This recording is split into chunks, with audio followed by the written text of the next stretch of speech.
like Miami. Miami, Miami, Miami, Miami, Miami, Miami, Miami, Miami, Miami, Miami, Miami, Miami, Miami. It feels like Miami. Welcome to the Heat Beat Podcast. I'm your host, Giancarlo Navas. And with me today, for the 10th season, producer and co-founder Brian Goins. 10 years, man. 10 seasons, baby. 10? Well, 10 years technically next year. It's 10 years in May. Technically 10 seasons covering, because we did cover that season. So this is 10 seasons covering the Heat. Someone in chat's asking me whether the custom hero jerseys come out. That's a Brian Goins question. Brian is our merch specialist. We don't have a date yet, but the design's ready. I think it's just dealing with manufacturer issues right now. I believe because they are... I'll have to give a few with Casey. I don't really know the official details. All I know is that they're coming pretty soon. The design's done. It's just dealing with manufacturer, making sure that they're ready to fulfill those orders when they come in. Congrats to Casey, recently married. That too. That's also the delay. He's getting married, so I know he's off Twitter, off social for these last week or he a half, deserves 2 weeks. Yeah, he deserves a break. But wanna start this a little self-indulgently. I want to thank our audience for the last 10 years, from our first emailer in England who wanted to bump cups with us. I remember that email. To all of you in chat, to everybody who's ever worked here, who's helped us, whether that be Ethan or even Chris Axman, who is part of the Almighty Baller Network. So many people have come in and helped us get to where we want to be, and we wouldn't be there without any of those, without the audience. And it's just, we're going to have a lot of celebration of the Heat, of ourselves, of all the great people that have come in and out of this show, the great people that have helped this show. And Brian, listen, people come in. Projects. People, I will tease two things really quickly for people who are kind of into our old history of Miami Heat Beat. I think one, for sure, what I want to do is highlight a lot of the stories that we had written in the past. I don't think most people remember that we were mostly a website and podcast at first. We're kind of slowly bringing back the website part of it, but we were heavy with the writing for a while for those first few seasons when we started. Kind of slowed down when we were starting to do daily shows with the podcasts and obviously with Twitch doing the live streams and everything. But we do have 2 staff writers who are currently writing for us part-time or maybe full-time depending on how often they post. But I just want to give a shout out to John Jablanca and then Kelly O'Burner. His name is actually Juan, but I'll just call him Kelly Burner. They're both writing exceptional content. They have stories coming out this week. There's 5 stories coming out for you guys this week, all extremely well written. These guys do a great job just breaking down the game, especially for Heat fans. To me, there's not too many content creators out there who can break down the game as well as what we do. Obviously, there's Brady Hawk, there's Nekias Duncan, and others, more national voices like Zach Lowe, and so on and so forth. But in terms of what we have on our staff, I feel like we collectively have one of the best people breaking down Miami Heat basketball. And I just want to really highlight a lot of the work that we have done over the last 10 years. So I'm going to put together something I've been working on and off for a few years. It's going to be a collection of stories in a magazine form. I don't know if we'll actually print it or if it'll just be a digital distribution. I'll have to see how much that cost would be. Maybe we could do a limited edition release of prints that we can sell for you guys if you guys are interested in that. But it's going to look very nice. It kind of had this inspiration from these Grammarly books from these Grantland books that I used to see Bill Simmons produce for some of his Grantland stories that were online. So I want to do that this season. I already have a lot of the designs already made, so I'm just kind of reusing some of the stuff I already used before. None of you guys have seen it because it was stuff I used for college, but it will be used officially for Miami Heat Beat going forward. Exciting stuff all around everything we do, so be on the lookout for that. And again, thank you to everybody. But listen, we have basketball to talk about, and we have another person on the panel today. Kenny just let us be a little self-indulgent. But what's up, Kenny? Man, I moved to a new state for anybody who doesn't know, and that shit is a lot of work. But the Wi-Fi So I looks had to, crisp. yeah, man, I had to move to a whole Crispy. new state to get it done. But yeah, I'm a little late. I got cut him off like a bitch, but Did you get what you need from I'm gonna Walmart? get through it. That's important. Did you get what you need? Kenny, I did finally. Did you go self checkout or did you actually make it to the cashier? I had to. So this is what happened, right? Because Walmart is like the worst place on earth, but it's my closest grocery store. So I did curbside pickup yesterday, and I wanted a box of Cap'n Crunch real bad.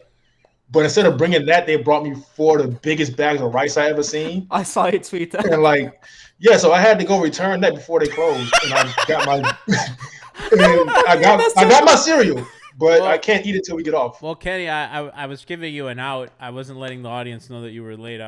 Brian and I were ducking for cover. Brian went on a soliloquy of. I'm not even done with my soliloquy. There's one more announcement. Oh, God damn it. We have to talk about basketball. Hurry Well, up. 10 years of Miami Heat basketball. Obviously, we have a lot of show moments. So we're going to fill in a lot of these next, this whole year of our coverage. We're going to sprinkle in a lot of bits and pieces of our history in audio bit form into some of these shows. It's going to be a lot of us. Yeah. An uncomfortable amount of us. So be on the lookout for that. So Shades Video. A lot of great show moments. Kenny wanted the roof of his mouth to be torn to shreds.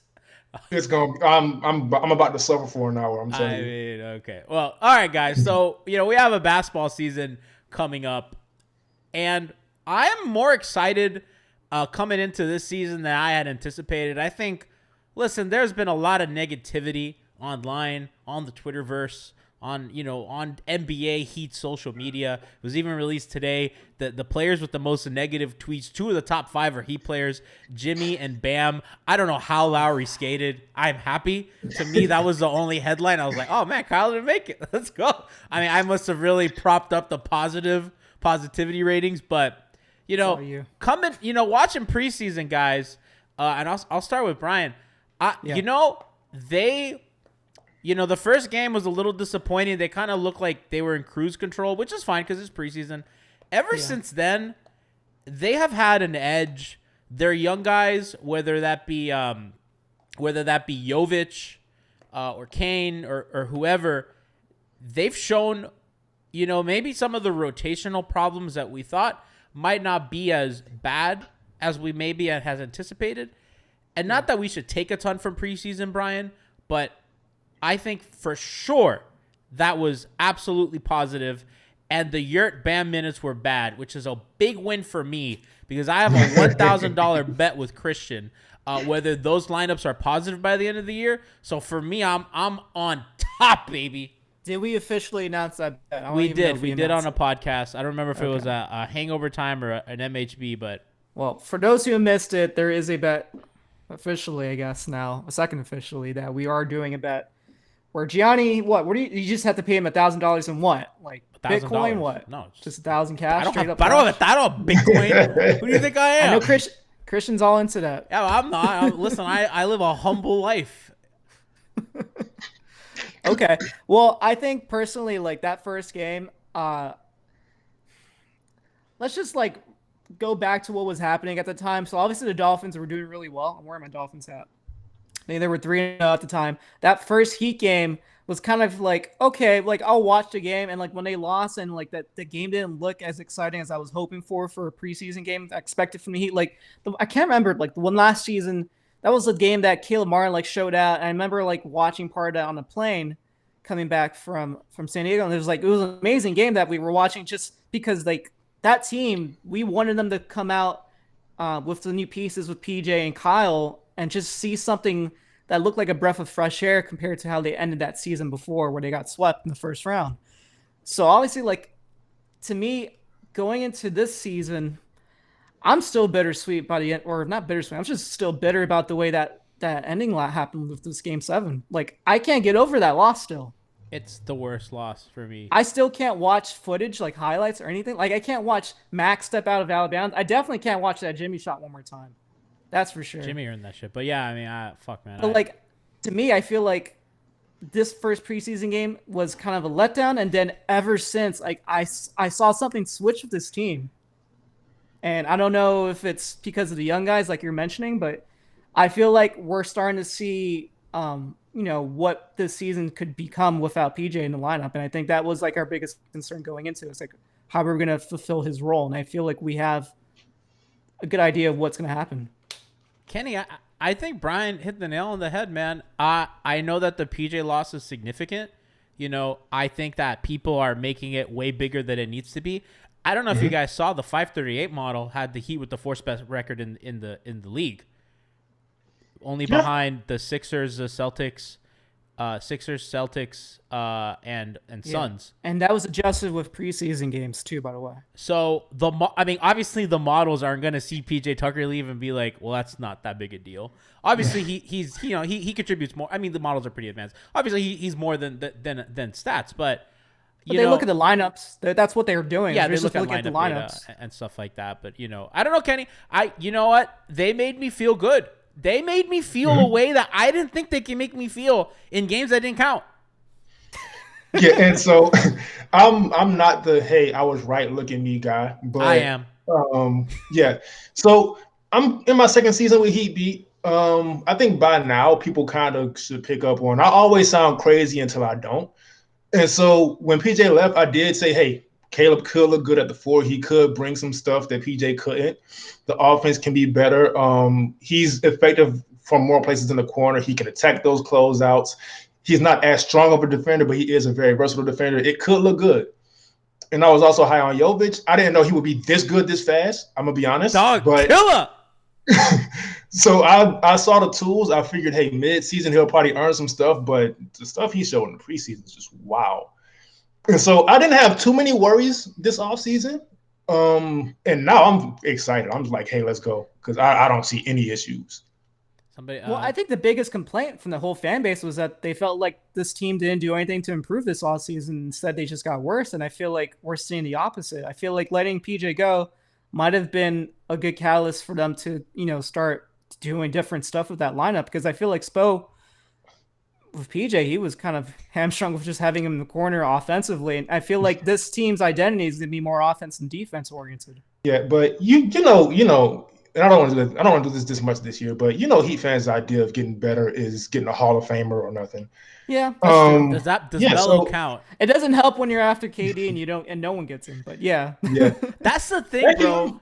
It's like they have the chase, and when they don't overpay, then everybody gets mad, right? And I think one of the things that people liked about Riley was he would say "fuck you" and hang up the phone. I mean, he famously did with Thibodeau with getting Jimmy in Minnesota.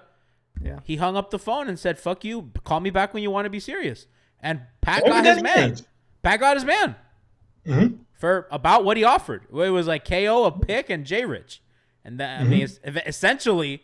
That's what they did. It just wasn't Kelly. It was It was Hassan. It was Hassan, the pick to reroute him, and Josh, which ended up being the first round pick they would have given up anyway. Yeah. So you know what I mean. So I don't know. Except they're still paying the cost for it. KD will be on the table later, and then they can cross that bridge again when they come to it. But the Jovic, the Cain stuff, the Cain minutes have been.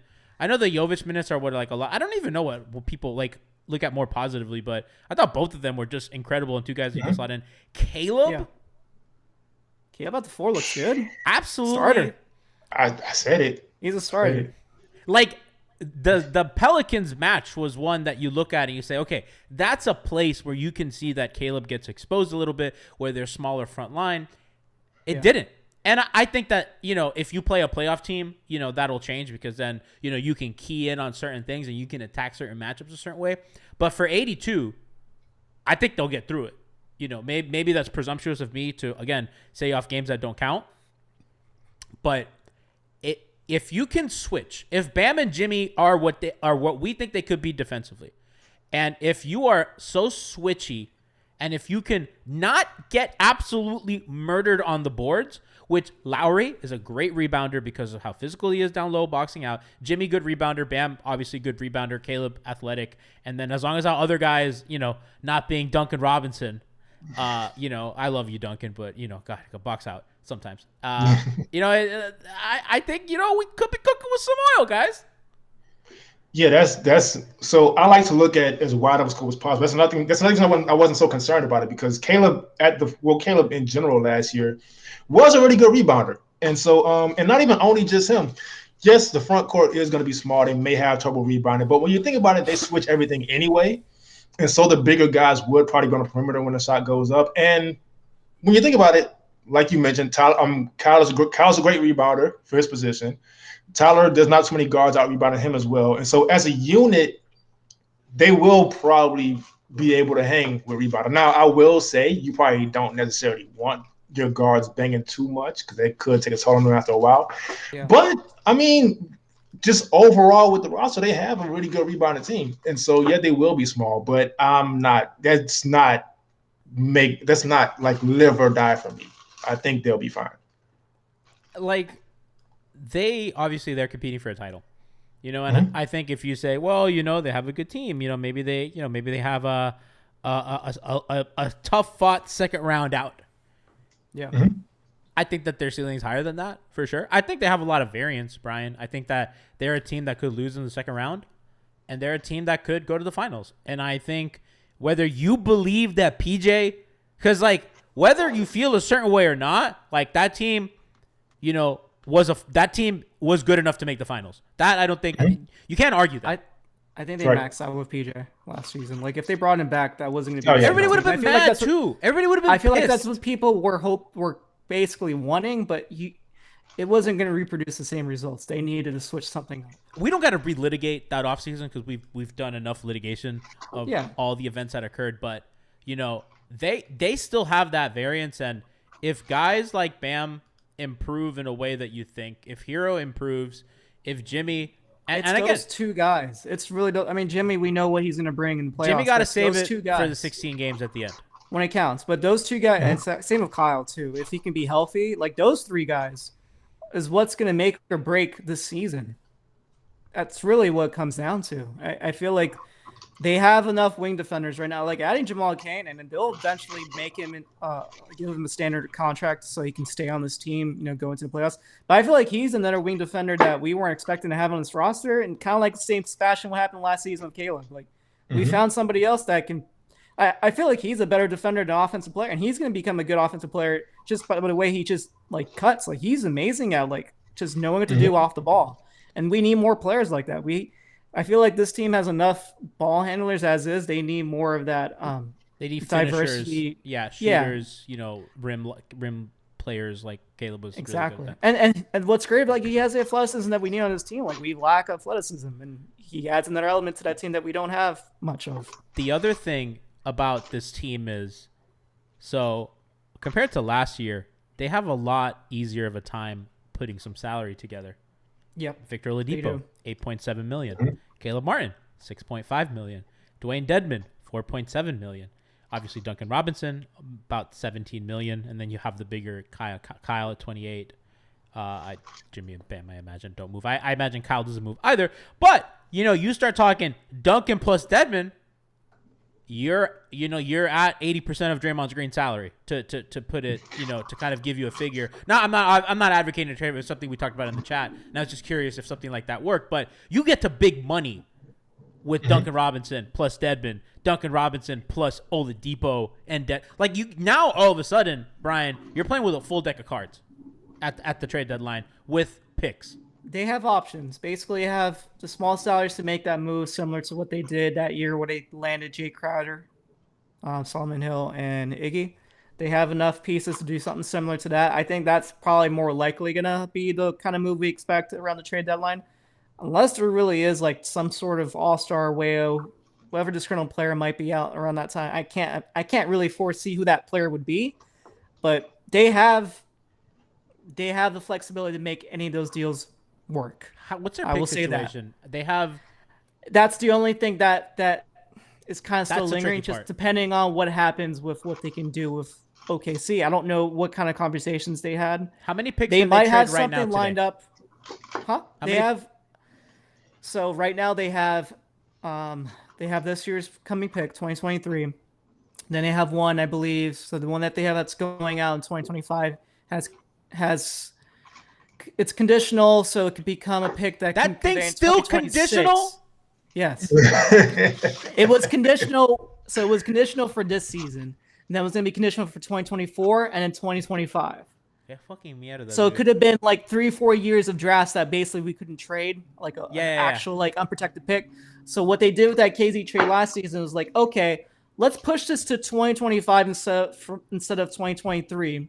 So they pushed it to 2025, but still a conditional pick for that season. And then next season after that, 2026 is when it becomes unprotected if they don't convey.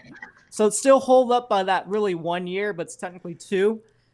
If they can somehow make that an unprotected pick in 2025, then they got 3 first-round picks that they can easily trade. Now we're talking, baby. And then they have also 2 second-round picks, but really 1, because the other one's like a shitty second-round pick that's never going to convey. Shades, like the D-Wade pick that got traded. Shade Fitty in chat is excited at the prospect of Draymond Green and just straight up said, Brian, break down the Warriors cap. I don't know why the Warriors would ever do that trade, because if they bring in Duncan, they're basically going to I don't know where they Their would salary move cap them. is in hell. They're in luxury tax hell as is. They just signed Jordan Poole to a crazy number, more than what Tyler's making. And for what I understand, that luxury tax payment is just going to be $200 million alone for that season next year. Just a luxury tax payment. That's not even like their roster. So that's going to be like over $400 million, almost $500 million that they're going to pay for 1 year of basketball. Of Jordan Poole, baby, the pool party. So, and if they add Duncan, that's going to be like an extra almost $50 million because his contract's going to be like almost $20 that year. They have the repeater tax. That's not going to work the way I think Heat fans expect. It starts getting awkward in the building too, because then Clay is the 3rd best shooter on the team, and that might be uncomfortable. Yeah.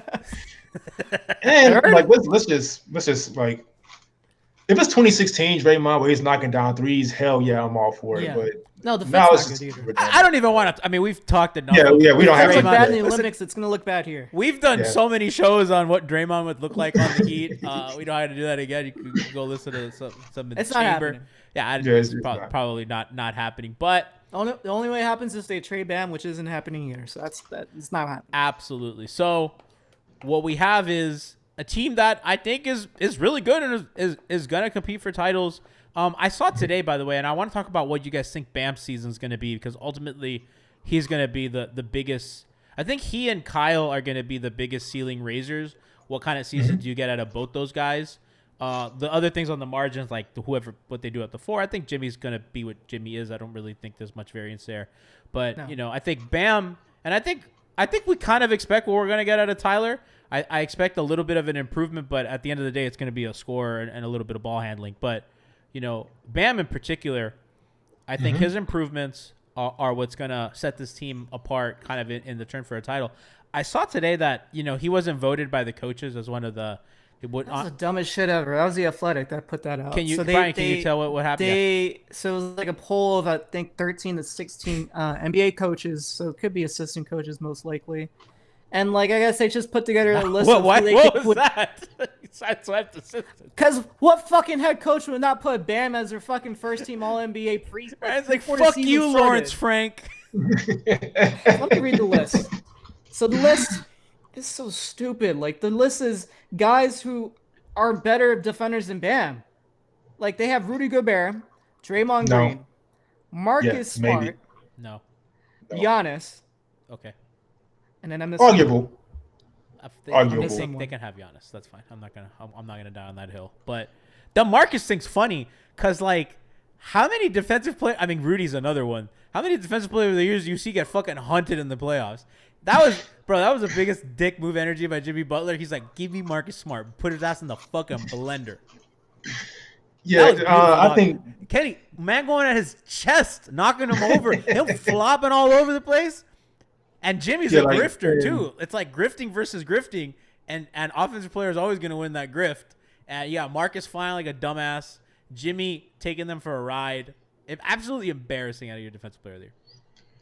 Yeah, I think at a certain point, people have to just acknowledge Bam's versatility and the fact he's not gonna get like cooked. Like, Jokic might do it, and that's it. Like, people like seek out Marcus Smart, and they seek out Rudy Gobert. You know what's fucked up? That doesn't happen with Bam. Bam, because of the way they play defense, because of switch heavy. Unless you have like scouting, like film and software to like help you find certain kinds of plays.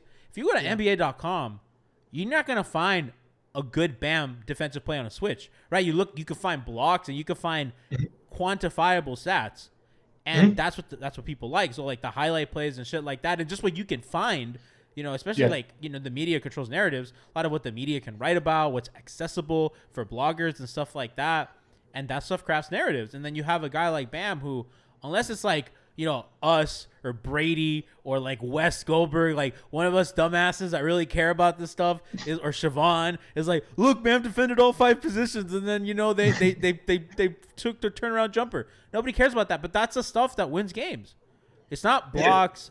Blocks helps obviously, but but Bam does on a possession to possession basis. The counting stats people care about. Yeah, and it's he deters sides of the floor. It's crazy.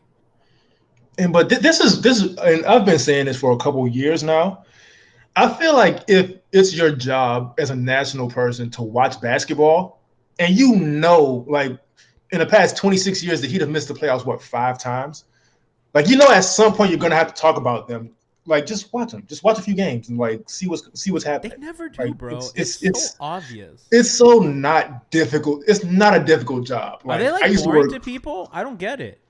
I think it's just because they're not on TV nationally enough. That's the reason. But even still, like, if it's your job to cover the NBA, you should be paying attention to more teams than the Lakers. I know, like, this is what Zach Lowe does as a media person, because he's told on his podcast, like, what he does usually. He watches 3 NBA games, usually every day, and then usually more, like, on rewatch the day after. But at least live, he tries to watch at least 3 games. And that's great. Obviously he watches, like, the East Coast, the West Coast, and he picks, like, one more, like, game in between.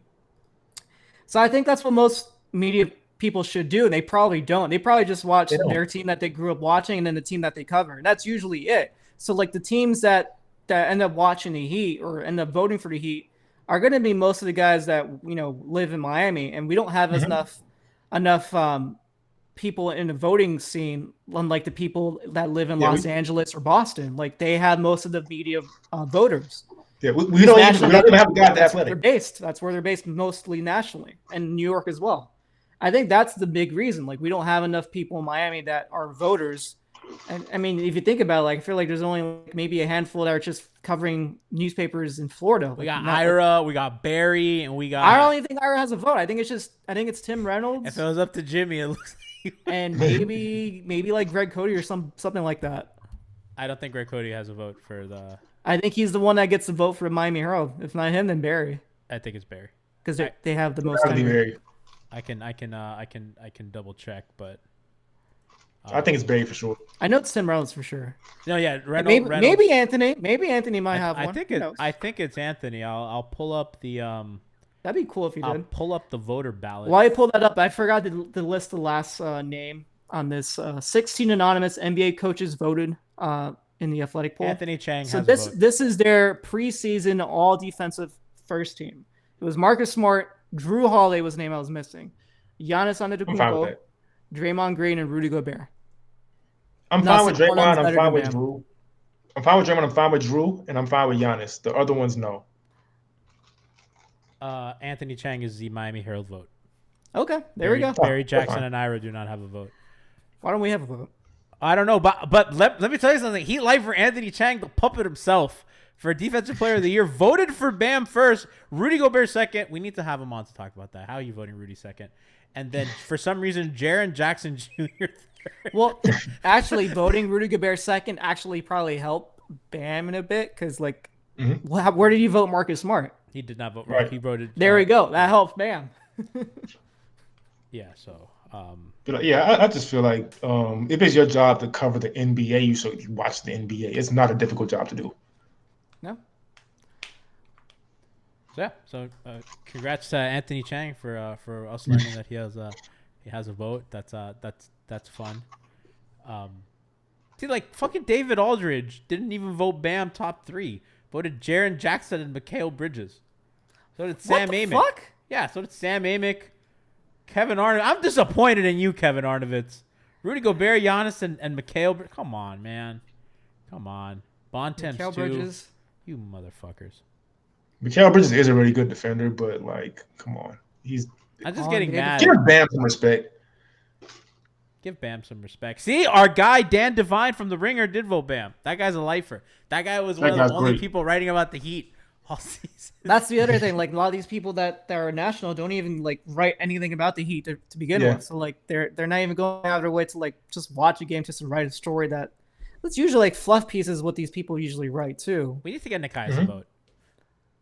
So Nikai needs a lot of things. What was the last hit piece that's been done about the Heat that you can remember?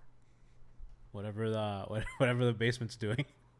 That's the thing. Like I feel like it's easy. I'm sorry. Mine doesn't have enough stuff going on. It's hard to people care about the Heat. He PR smart. They give like Rohan with Sports Illustrated wants Riley, gets Riley. Like they're good. They've really, I talked about this with somebody. They figured out a lot of things post Dwayne leaving. I think, and I've talked about this a bunch on the show, but like one of the things that they figured out was Riley cannot be like his hard ass self. At least with the players. With other executives, he's still Riley. But I think for the most part, they understand that it's a players' league, and he's a fucking old white guy. And I think he knows that he has to play ball with the players. He didn't fuck with Bam, and they could have taken Brian. You know that they could have made him wait for the extension because it was way more convenient. Same with Herro, because. Hero didn't really matter anymore because they're already over the cap. But yeah, the Bam stuff could have definitely helped. I don't know what if they waited. The tradability of his deal as well, because it would have just helped Miami open up like an extra 12 million cap space that season. That's not insignificant as well. Like no, in the long run maybe. I mean, if they did, but they learned, Brian. They didn't get the player they. I mean, they got the player they wanted still that season, Lowry, besides Giannis that they were after. Like, it gave what they had to give up Precious, whatever. I mean. At the end of the day, you made your player happy, and he's your franchise cornerstone for the next 5-10 seasons. But like they wouldn't have done that 5 years ago. No. Right? They wouldn't have. And I think that was learning from their mistakes with Dwayne. They didn't have the people there to like really care about to give extensions like that. I mean, they gave extensions to Jay Rich and Justice, but they were max extensions. And those are very team friendly extensions. Yeah. And then they traded them pretty soon after their extensions. So yeah. So, they really learned, and I don't think that's talked about enough. And they're really good with the media. I think Riley in particular has made himself. Riley used to just do the one presser a year and then go on Dan's show, and that was it. Riley's just more available. Every time somebody writes a piece on the Heat, whether it's Lowe or whether it's Rohan or whoever, if they, from what I understand, I mean, I think Tim Donovan won PR Person of the Year, partly because they just fucking made these dudes available, right? And I think they're realizing how to play the game. And I don't think that's insignificant. So you talk about hit pieces. Nobody's going to write a hit piece. Why are you biting the head? John Hollinger is going to write a hit piece. Yeah. I think what will help this season. Oh, that is true. No matter what, he's going to write a hit. He's going to write a hit piece. Woj used to write the hit pieces. This whole Kevin Love 6 man a year over Tyler. So I think what will help this season actually is just opening up the locker room again. They are. Yeah. That should help out a lot. They are. They're not ready for a Troppy Baby in the locker room again. It's bad to get mad at him. Man, I used to. When can we get you in the locker room and talk to Kyle? When can we get that happen? I'm shy. You never talked to him. You were there at the Raptors game, I remember. You didn't talk to him, right? Yeah, I did talk to him. But you did talk to Kyle? Yeah, I don't remember what I asked him. I was writing a story for Ethan at the time. I did some sort of preview. I didn't think you did. I did some sort of preview for Heat Raptors, and the one I talked to the most was fucking Marc Gasol. Marc Gasol and I talked for a while. He seems like an interesting dude, though. I'm gonna be honest. Mark's a nice guy. Kyle was very standoffish with the media. I don't blame him. It is funny when Tim Reynolds like fake laughs and like you got to break the ice. Yeah, so Tim Reynolds is a pro at this. I'm no Tim. I just very meekly ask Kyle a question. What's one of his favorite things? I mean, you know everything about him. Kyle, what's something you and him like together besides basketball? I mean, clearly we both like to eat. That's pretty obvious. Okay. I love Kyle. But no, I mean, having locker room, I remember, I was shy, but at least Jay Rich was my buddy. Jay Rich was like my pal, and I when I was shy in the locker room, I would just go to Jay Rich, and it was nice. It was very comforting. Josh would talk to me about Super Smash, and we'd talk about music, and it was nice. It was Ryan Anderson too. Mine was actually Bam. Bam before he became an All-Star. Yeah. I would try to write about Hassan and Myers Leonard too, but. canceled. Whatever. That was before. Redacted. That was before he got canceled. Hassan was awful in the locker room, dude. Unless He is. you have to like make it clear that you're writing a fluff piece on him. Like, hey Hassan, I want to talk about how good Yeah, your no, rebounding that's is. exactly what he'll answer questions for. Man, But he doesn't care perked about. up. He doesn't want to answer any questions in terms of like the rest of the team. It has to be about him. He doesn't care about answering questions about his teammates. Yeah. Like that's why I basically went in asking him for. I was like, just talk to me about like Josh Richardson, your relationship with him. Didn't care anything iota, like zero about what like his relationship was with. Which Josh. is funny because that group was tight. Like They looked Bam, like they were. Josh, Yeah, I Justice, met him. Gogi loved those dudes. Yeah. He loves everybody though, and everybody loves him. Yo, KO was awful after losses, dude. Fucking Olenek was. Yeah. I don't Kelly blame definitely him. did not. I mean, I don't blame anybody after a loss, but bro, like I remember the couple games I covered, they had lost. They had won a few, but they had lost a few. And every time they had lost, I wanted to talk to Kelly. There was like a bad losing streak of me going to games and covering them. And I'd be like, fuck. And then Kelly's just not in him. Just not. Bad. I love KO. I would take him. It was Perfect really four next hard to Bam. interview anybody after that game. It was the first game of the season against the Magic where Jay Rich stepped out of bounds. I remember our watch party. Ah. Alf was so mad because Alf wanted to trade Josh Richardson for Jimmy Butler so bad. And Jay Rich steps out of bounds and we're poolside at Duffy's. And Alf just gets up holding a crown and ginger and looks at everybody in the crowd and goes, better than Jimmy Butler, huh? And sits down. He's really angry. We were so stupid back then. I actually didn't want to trade him too at the time. Yeah, me either. Right, Yeah, I we regret have that. some bad takes we got to revision. Chase 50 says, G gonna stare at Kyle the way that Kenny stares at Captain Crunch. Yeah, man. Is I'm Captain waiting Crunch your for the go-to day. cereal? No, I actually don't even eat cereal like that. I just really want a Captain Crunch for some reason. Yeah, it was a very random Just craving. gave cravings. Yeah. Yeah. I was gonna say, I mean, you gotta go Cinnamon Toast Crunch, you know. I had a Doritos cravings last week. I don't know why. I just did. I don't even eat chips. Nah, but but the thing about Maybe. Cinnamon Toast Crunch, I feel like once you cross over into 30, there's certain stuff you just don't eat anymore. Cinnamon Toast Crunch is a lot of sugar, yeah, and so I'll have it sometimes, but I try to avoid. Can't sugar. even tell you're looking at the nutritional values of fucking Cinnamon Toast Crunch. How many grams is too much grams of sugar, Kenny? 5? I Oh, feel- I don't over know. and under 5 grams of sugar. Is that too much? I have no idea what it even means. I just know like when you eat Captain Crunch, like it's just everywhere. Like, even when I don't know, it's just a lot of sugar happening. everywhere. Carteliana asked, any watch parties? You know lately? there's sugar in We your are milk. gonna have watch parties. They are going to be bigger. Probably partnered with 5 Reasons. As if anybody is not known, we have a partnership with 5 Reasons.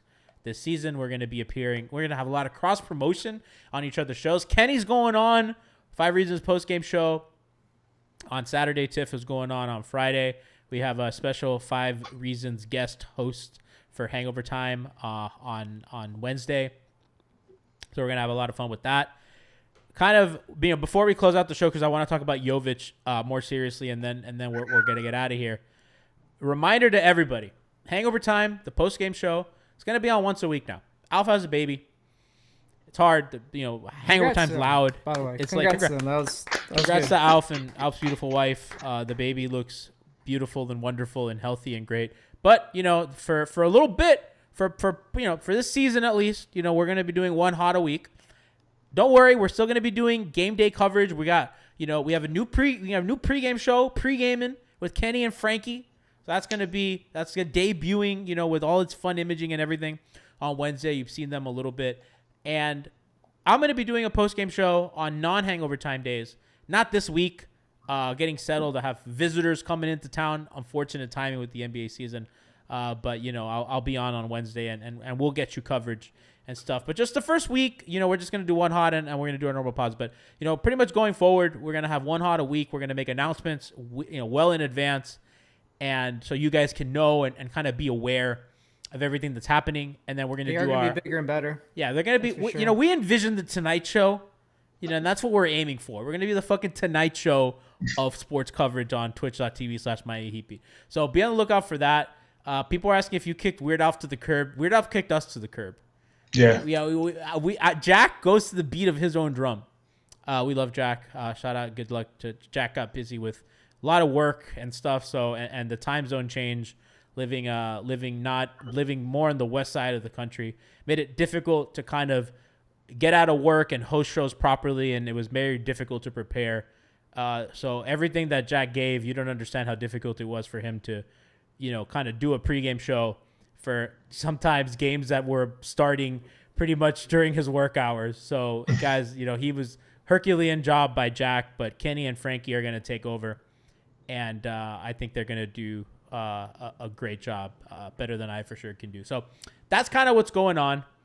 Somebody said Tonight Show's on every night, though, right? Yeah, but we don't have a fucking Tonight Show budget. What do you think we are? I don't have Jimmy Fallon money. I don't have Conan O'Brien money. We got whatever Blue Wire gives us. That's what we got. You know what I mean? Shout out to Adam Bryan. What's the sponsor? Is it Prize Picks? I don't even know. I don't know. I think we're Prize Picks. I don't know. Shout out to them, though. I do ad reads, and I don't even know what I'm reading. But, yeah. So we'll do our normal post-game. We'll pregame every day. We'll have a post-game for you every day, just not this week, and then hot once a week, and they'll be bigger and better than ever.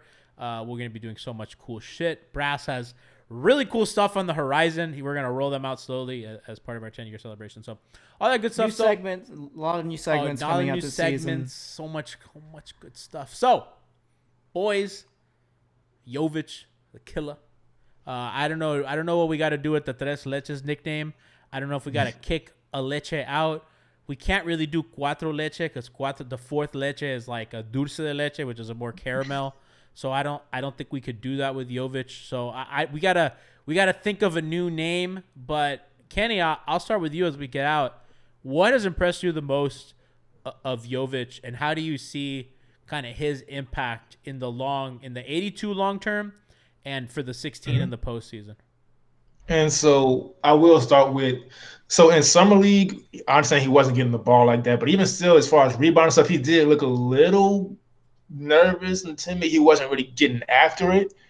But I figured once Spo got a hold on him, that would start to improve. But like I said earlier, just wow, I did not know it would be that soon. He just looks like he's been in the league forever. He feels like nobody can guard him. He's just defensively, he's never in the wrong spot, really. They drop on most of his actions, but I think that's fine. I think that's great to provide a different look instead of switching everything like usual. Man, and the way he looks with those starters, I'm not making that prediction just yet, but I will say Spo throwing him in that lineup says something that he at least wants to see how it looks, and he looked great. Bam hasn't had the type of space he's going to have this season, I don't think really ever, because as good as Redacted was at shooting, he didn't fucking shoot. And so – man, I cannot wait to see more of Jovic. And I think it's gonna be great for him to have the option to go big. Like I said, also I don't care about size, and I think he's gonna provide that. So, man, I can't wait. Brian? Honestly, I think from what I was hearing from those post-game pressers that Alex asked, by the way, shout out to Alex Toledo. Choppy baby.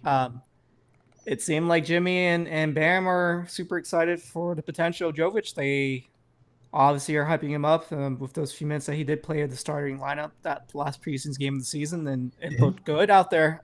I can envision that probably happening a bit more in the season. Mm-hmm. I don't know if we'll have a Sioux Falls stint or not. I feel like he probably should stay in the main roster, at least to start the season. Maybe if he has a slump or two, like shooting wise, and maybe we'll slow him down just to work on getting his confidence back up. But at least to start the season, like I have pretty high expectations in terms of like him rounding out that back end of the rotation and on the bench. Probably like 10, 15 minutes to start off the season is probably really a good sweet spot of where I think he could start off this season. And listen, by the end of the year, I could potentially see a case where he could become the starter if they don't make that trade for a true four. I mean, I like Caleb. Caleb's basically made it well known that he doesn't care about being the starter. He just wants to make sure that he gets the minutes and close games. Like that's what he cares about. He really cares more about the closing minutes than the starting minutes. So I could see a very realistic possibility where Jovic starts. Maybe he doesn't finish games, but he can be like a 30-minute pregame player, and then you still have Caleb probably average around 20, and it's close enough. I think Jovic has to answer a couple questions. Defensively, when they do give, I don't really think he'll be ready to switch, especially his rookie year. But they did drop him a ton, as Kenny said in preseason. So the look when they have drop, how low does he have to drop? Yeah. And how does Bam play behind that drop? And I think those are two important questions. I think we know Jimmy wants to be at the nail. kind of helping out there. That's his area. Bam, we haven't seen Bam a lot of times is not the drop man. I think we saw it a bit with Yurt. It didn't look great for other reasons. Not really Bam as a helper. Bam as a helper look kind of weird sometimes. It's not. I don't think it's as natural as people think. Right. I think he's obviously can be great at it. I mean, he is a good helper. It's just more of a rotation help, not as a backline But Jovic helper. looked really good as a helper, though. Yeah, because Jovic has the size. But obviously, like if you're a good team, you can manipulate the matchup and put Jovic in the action, not as a help man. But that's a more natural fit, is what I'm getting at. For sure. And like Miami, obviously in like playoffs, like the Heat do like pre-switching. So like they'll switch off something so that teams can't get the right screen that they want. I think Miami was really, really good at that last year to kind of like pre-switch in action so that, the guy who's supposed to screen in a play now all of a sudden has the wrong defender on him and, it kind of eats at the shot clock a little bit. So Spo's really good at that. Jovic has to answer the question on how do they look with the drop? How far up can he come to the level of the screen? And how does Bam look behind that? The other question is going to be, how good can he shoot? The shooting more than anything, I think, is meaningful to them.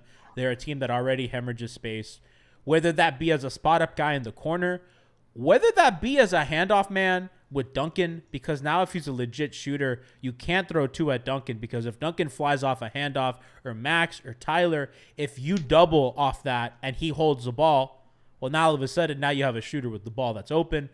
It creates a lot of different elements that I think you saw with Olynyk, except he looks to be a little bit more trigger happy than KO. So that's going to be a fun kind of thing to look at. So those are really going to be the things that I want to see out of him. I don't know if he should start yet. I think Caleb fits well, and I think Caleb really makes them play the way that they want to play, even if they're a little small. And I think Jovic with the especially with Tyler being a starter now. I think you can backload different kinds of defenders with the bench unit as opposed to you had to be more careful before because now you couldn't have like two targets on defense. Yeah, and I was going to say too. I'm glad you brought Tyler up. A lot of Jovic is going to depend on because like we both said, they're probably going to drop him a lot more than they switch. We don't think he's ready to switch just yet. And Tyler has looked amazing on defense in the preseason. I will give him credit for that. If nobody else does, I will. But a lot of it's going to also depend on Tyler's screen navigation. How quick he's like if Jovic is uncomfortable in a drop, can Tyler go ahead and like shorten that time, that few seconds for him? And so that's going to also factor into it. On defense, you mean? Yeah. Yeah, I mean I think Tyler's like Brian, you're nodding. I think Tyler's mostly fine as a help guy and positionally. I think where he struggles is when he's on ball. Which it's not a Kendrick Nunn problem.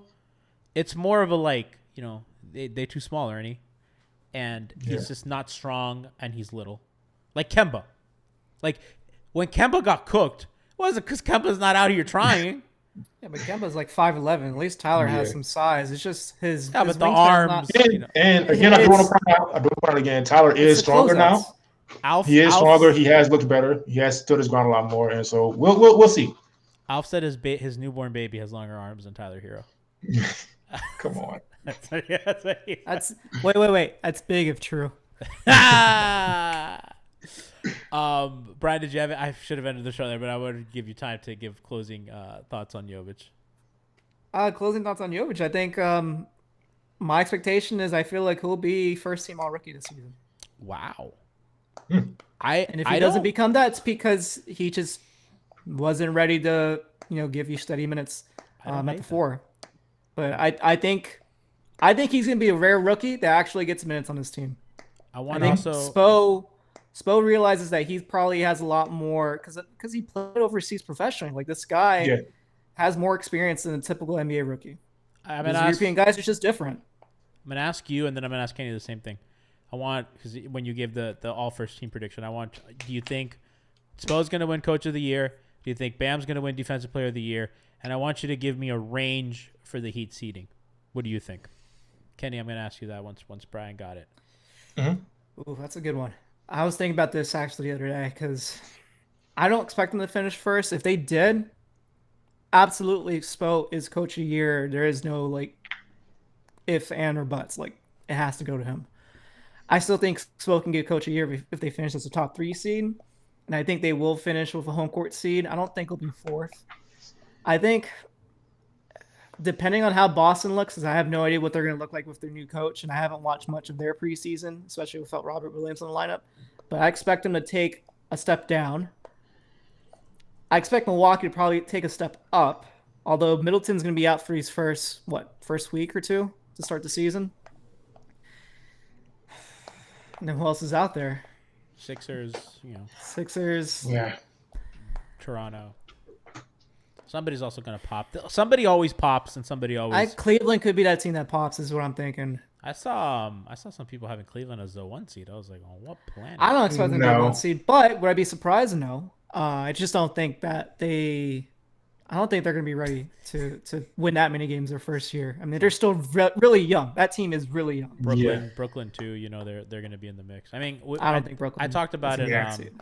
I I was on Dan's pod, the Heat UK, and we were like, yeah, Brooklyn can run away with the 1 seed, and they can also be a 6 seed, and neither would surprise me. It's kind of weird that way. I think my prediction probably for the Heat, I think they could finish number 3.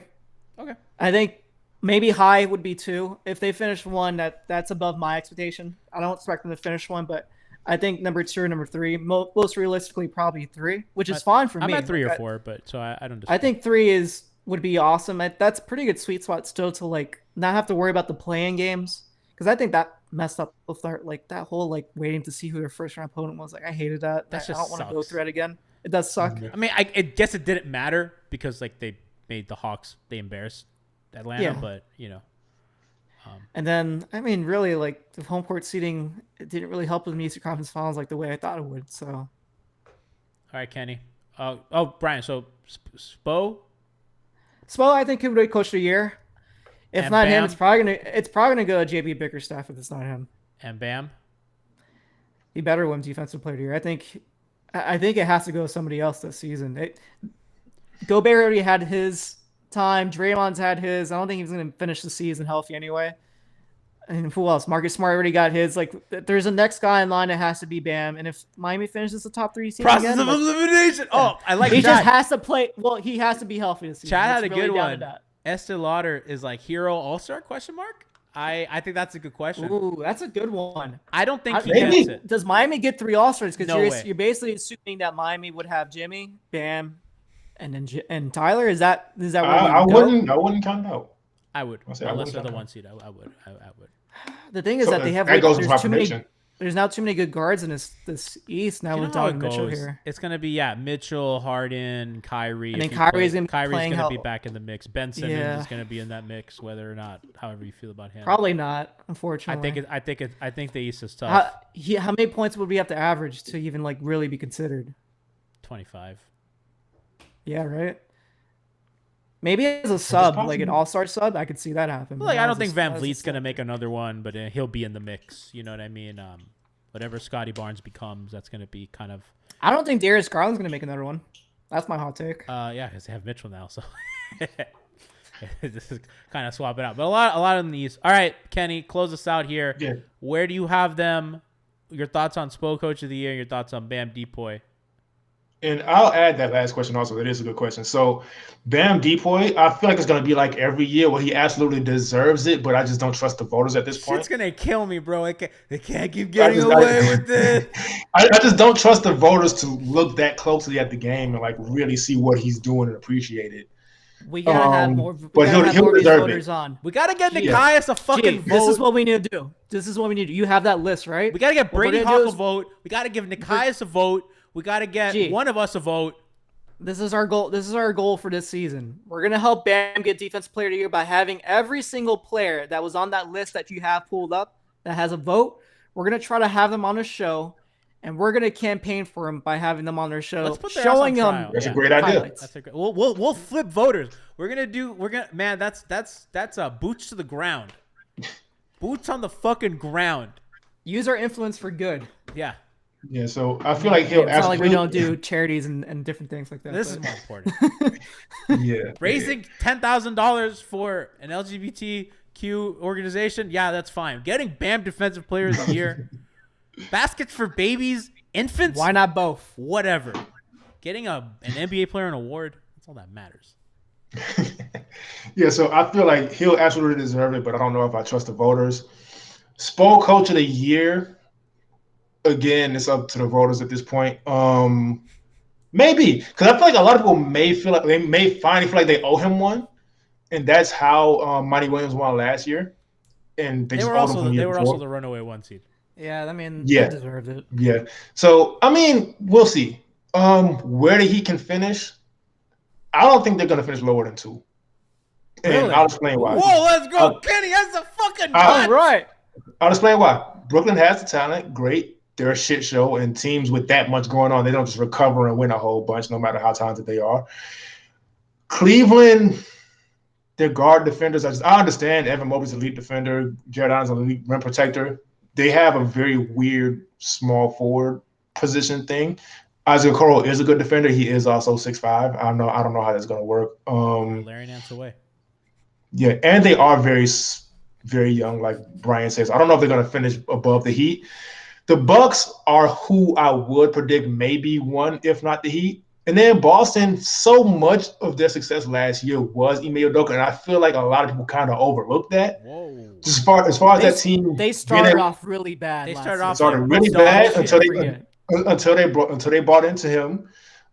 He did a lot of making sure they played together and not the your turn, my turn stuff. Ubuntu. And so I do think their step back is going to be a lot more than what people are anticipating. And so I think just off process elimination alone, and with I think as far as people didn't want the Heat to run Philly it back. can eat shit, Kenny. Just say it. Yeah, that's another thing. I don't trust Doc Rivers to use PJ correctly.